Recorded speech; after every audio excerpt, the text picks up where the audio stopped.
feel like femininity is an energy. Mm-hmm. I feel like there are certain things that allow you to sit in your feminine energy. I don't think assertiveness is masculine. Mm-hmm. You can be assertive and get what you need done and still be feminine. And hustle culture is really associated with masculinity. Mm-hmm. And it doesn't have to be. I feel like there are a lot of women who work hard, who work a lot, who are assertive, who are the boss, and they still exude feminine energy.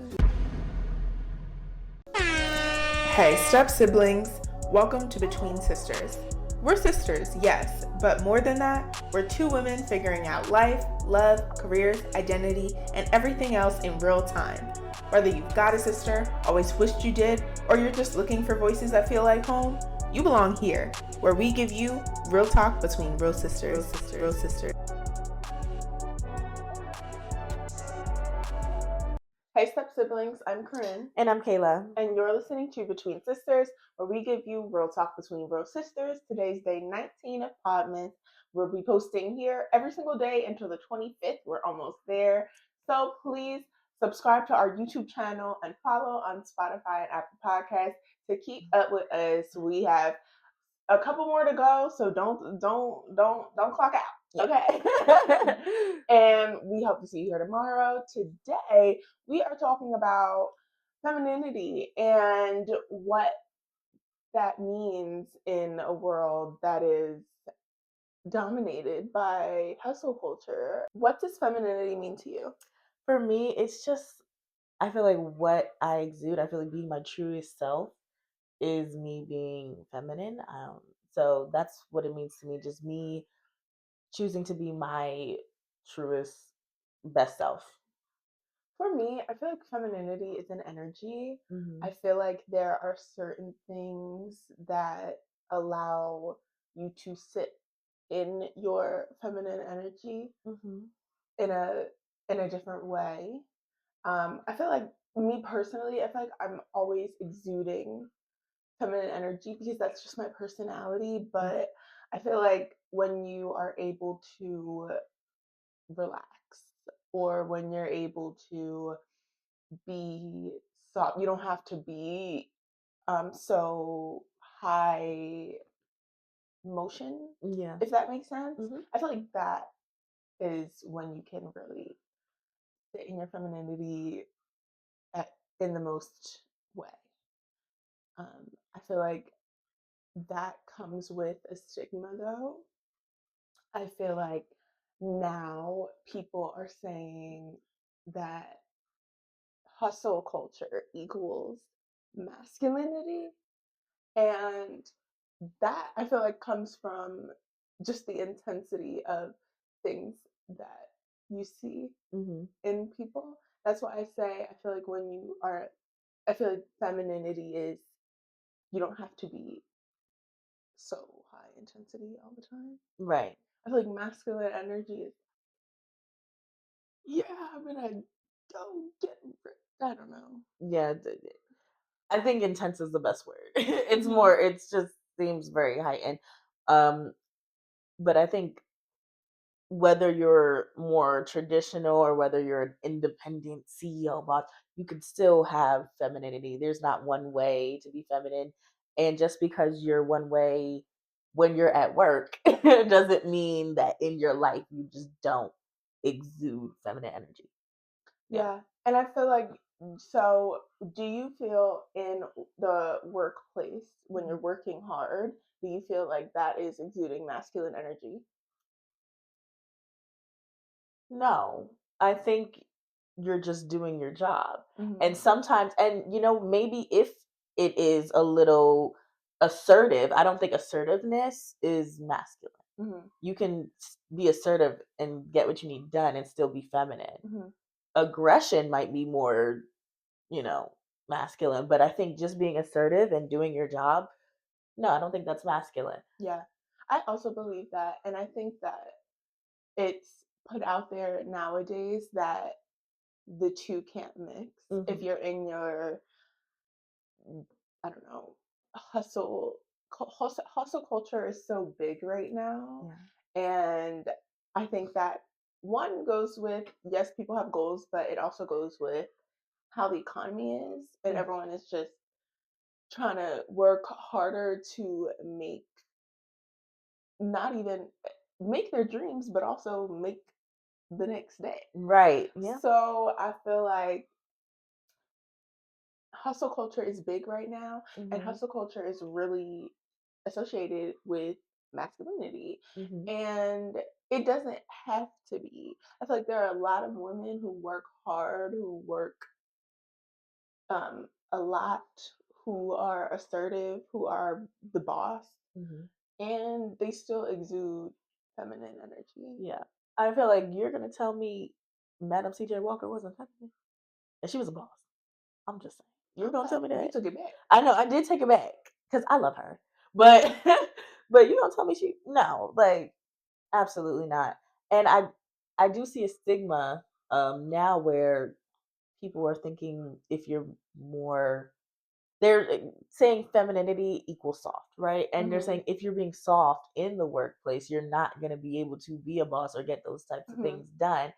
And I could see how people would consider softness and think that that's like a weakness, but it's not. Sometimes you just have to be when you're working, you just have to have a little bit of assertiveness. You don't necessarily. Well, in different industries, absolutely, if you're soft, you're never going to get promoted. Yeah, that's true. 1000%. Hmm. I once had a senior tell me that, not a senior citizen, senior management. I don't know why I had to clarify that. But I once had a senior tell me I have a very soft voice, Hmm. and don't change who I am, Hmm. because that's who I am. My voice is very soft, it's calming, Hmm. but you need to speak louder, you need to have more assertive tone in your voice, or they're not going to respect you. Yeah. And I was like, oh. And she was like, you having a soft voice Hmm. makes them think you don't know what you're talking about, even though you Hmm. know exactly what you're talking about. Right. And I was like, wow. So it is a thing. Yeah. And you sometimes you can't be super soft, Or reserved, or or yeah, yeah, it is a thing. yeah. And you have to have, I saw they I saw someone call it executive presence.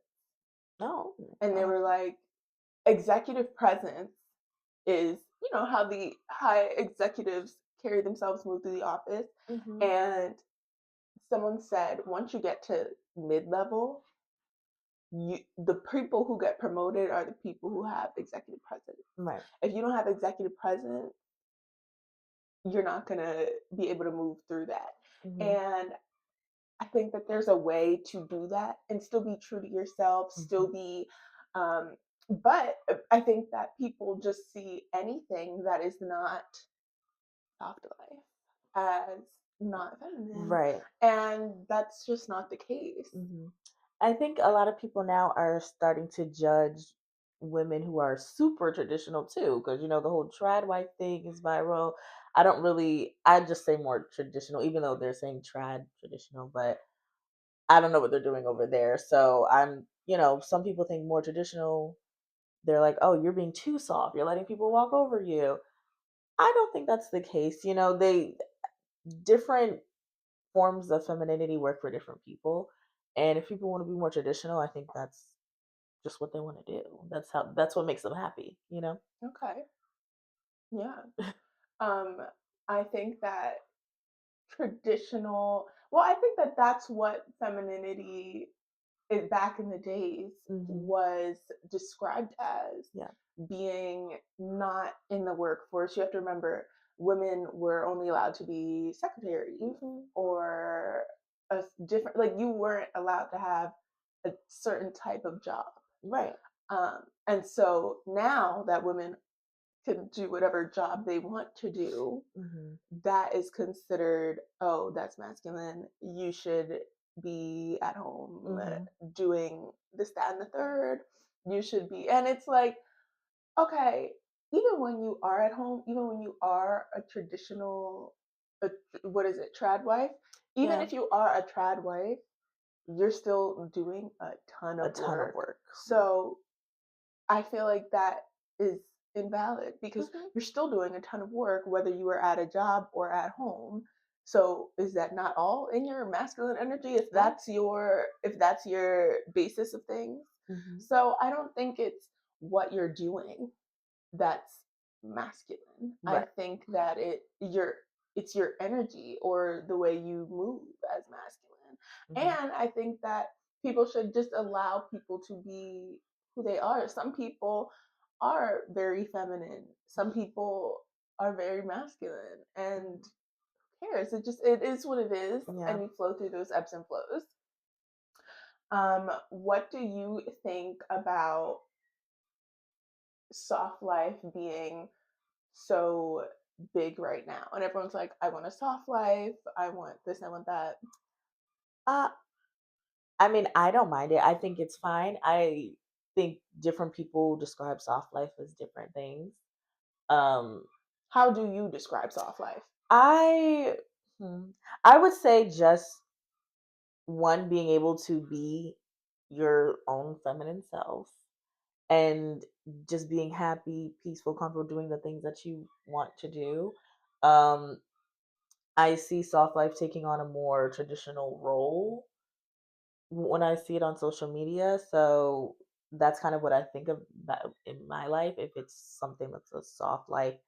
But honestly, whether if you're taking more traditional role or not, like we just said, you're still doing, you're still working and doing things. So I don't know where the term soft came from, but I think either way, you're still working hard. Well, the term soft life came from not stressing, not having to worry about things, not having to Mm, work too much, being able to pay for convenience and doing all things. That's where the soft comes from in soft life. mm, Um, for me, soft life is being able to have the luxuries of not worrying about, anything as far as finances, like, you're straight, you're good. I feel like soft life is being able to go get your nails done in the middle of the afternoon or something. And like I uh-huh. feel like that's soft life,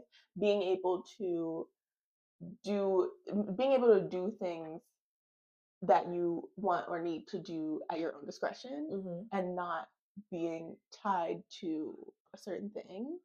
Um, and I feel like what people don't understand is soft life only comes from hustle.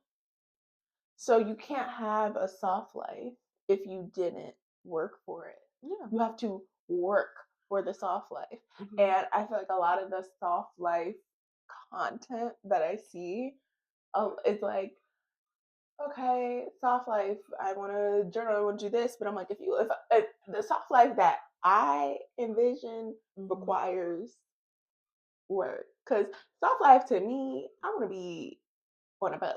Right. You know what I'm saying? Hmm. I can't be on a boat and How you gonna get the boat? I don't have, I didn't do anything. I Right. just sat around journaling all day. Yeah. You know what I'm saying? Hmm. So that's what it is to me. Being able to live my life without burdens, financial burdens.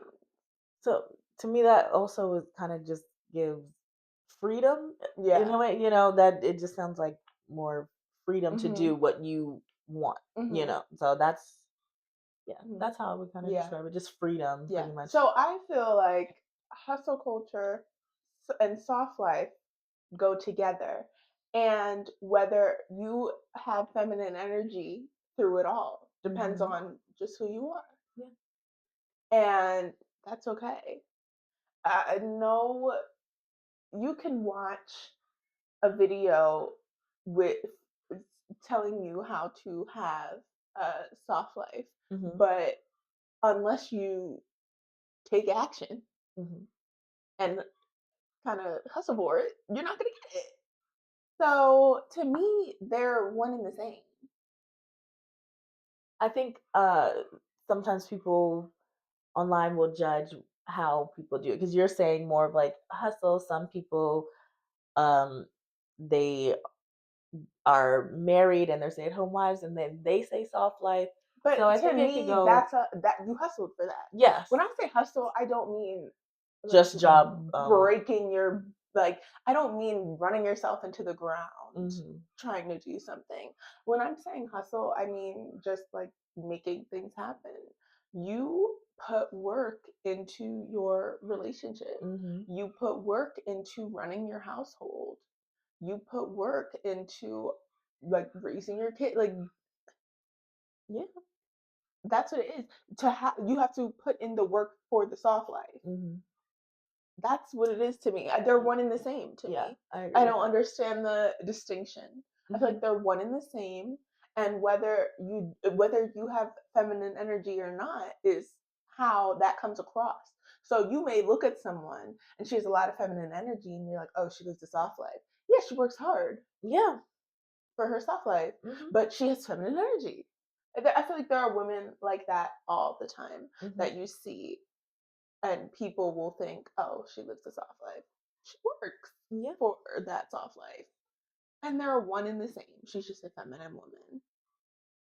I can agree with that. That's fine. That's what I say about it. Yeah, I think I can agree with that. You have to work. You work hard for your soft life. I think social media kind of, you know, and we've said this before. You only see the end product of things, Mm-hmm. so that's where things kind of get misconstrued, and people think, oh, things just came so easy for you, and you're out of touch, and it's like I'm really not out of touch. I'm out here doing Yeah, it. people don't see what goes into certain things. Hmm. People think, oh, I don't have to do anything. I can sit. People misconstrue others' jobs. Yes. Yep. So if someone was, people say this a lot about vloggers, Hmm. people who vlog. They're like, oh, well, you don't really have to Work. work. Hmm. And I'm like, their work might be fun, but they're still working. They're still doing something. They're Hmm. still putting in effort to get the soft life that they want. That's what it is to me. They're Yeah. one and the same. And if you enjoy your career and what you're doing, it'll be that much better. Hmm. And that is worth fighting for. Yeah. And that might help you stay in your feminine energy if you're enjoying what you're doing. That's a good point. That's a good point. Because if you don't enjoy what you're doing, it's that much harder Yes. to bring yourself to the table. Hmm. And that can weigh on you over Yeah. time, and that will change your energy. Yeah. Yeah, that's a good point. I never thought about that. Hmm. Wow. Yeah. So it's and sometimes you gotta do different things to get there. You always hear about, like, I know Emma Grede. She Hmm. always talks about how she had to work a ton of odd jobs to get to what she wanted to do Hmm. and get to things. So sometimes you need to just understand and appreciate the journey. Like I always say, fall in love with the journey, Hmm. but she got there. So even if you're not doing something that you're like, well, what I'm doing, what the heck? Right. Don't give up on what you see and what you want to do, even if you're working odd jobs. Because I see a lot of people who are successful talk about their odd jobs phase. Hmm. And people don't realize how long sometimes you're in that Yeah. phase. You know, a lot of people who that we see that are super successful, they got successful, later in life, past 30, some past 40. Mm-hmm. So I don't think there's a timeline on anything Mm-hmm. like that. Just, if you're working for your dreams, just keep at it. They said John Legend was like an accountant or something. Yeah. They He was an accountant. I know Kev on stage used to work at Boeing. What's Boeing? the plane place. Oh, He used to yeah. do like admin work for Boeing for Oh, a okay. long time and was scared to even quit that job because that's like one of those good jobs that you have and you can keep forever. You know what I'm saying? Yeah, you can be So good. sometimes one with that, I think that just try and keep in your free time. If you have free time, when you can make free time, just try and make sure you're doing something towards that and keep going, keep pushing. Don't give up because there's a lot of people. That's why I think it's so beneficial sometimes to read memoirs and things like that because you think you're looking at the end product and you think something different and it's not that. Yeah. It's even good, even just listening to people's interviews, Yeah. just hearing their story. And you think it's something different and you think, well, you just woke up and did that and that's not everybody's story. Right. People worked hard, traveled around the world trying to get do what they want to do. It it's it's a beautiful thing when you hear other people's stories too. Because for me, at least, I get a whole new appreciation for who they are and what they do. Even what documentary were you watching? And I ended up uh J Balvin. Oh, You were watching that, but I ended up coming and joining you watching.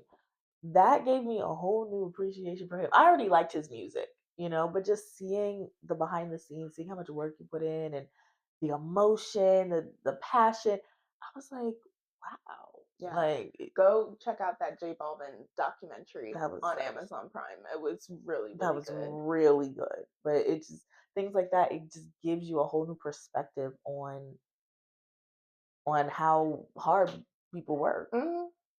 Beyonce's Doc. yes. Every time That I'm was feeling, whew. I've seen Homecoming an exorbitant amount of times because every time I feel like I need a boost, I'm like, I gotta do this, I gotta work hard, I don't feel like getting up, like I gotta put in the work. I put on Homecoming because those behind the scenes clip, after I watch that, I'm like, okay, let me get up. Yes. But I feel like that's just after you go to a Beyonce concert, you don't even need behind the scenes. After you are there at concert, every single time I leave Beyonce concert, I've been to 4 Beyonce tours. Every time I leave, I'm like so inspired. Like I am like, let me go get this. Yeah. Let me go. And it's not about singing or anything. Whatever you're doing, you know what I'm saying? I'm like in my field. I'm not a singer. I'm like, whatever you're doing, you are inspired to do. I'm like, I always leave with that feeling after her concert. I'm like, I want to make people feel that way, that they are so ready to do what they need to do and use the gifts that God gave them. Yeah, that's actually a beautiful thing. People always want to talk about Beyonce, but she makes most, or if not everyone, feel that way. Like you feel inspired, like for real. After that, because you see the work. Yes, you see the work. Yeah. Because I know that's how I felt after watching that. Okay. I was like, let me get up. I'm sitting there like, child, they almost had to drag me out of Renaissance because I've cried 3-4 times. I was cool at Cowboy Carter. I was like, I ain't gonna cry. I'm keep my composure. And that's so funny because Renaissance was my 3rd Beyonce tour. Why are you crying so much? Because I wasn't crying because it was Beyonce. I was crying because I was feeling it. Right. I was truly feeling it. Like, what? The first time I saw her, I did cry. The first time I was just like, oh my gosh, it's Beyonce. The first time I saw her, I was just really excited. But yeah, I was feeling it. That's why I was crying. Like when she did "Break My Soul" on the Renaissance tour. Oh, I bawled. That song, oh my gosh. You won't break my soul. That song got me I started bawling. I was like, wait, I'm feeling this.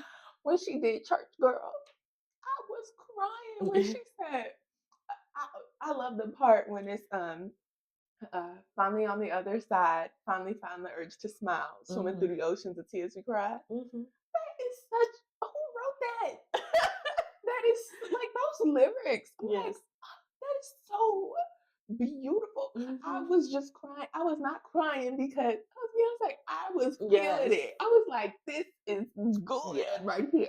No, when Break My Soul came out, I was going through a lot. I remember listening to it in the car, just bawling. I was like, when she performed, I said, it was too much. I was crying. The man next to me, I did not know him. Had everyone had their fans. Yeah. For Heated. He said, but that's how much I was crying because he said, It's okay. and he was going like this. Let it out. Let it out.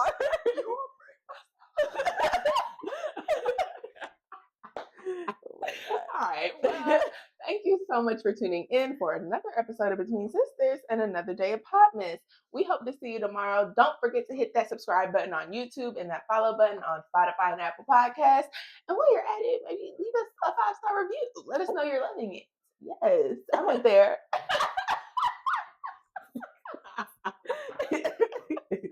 Okay. Well, thank you so much for watching, and we hope to see you back here tomorrow.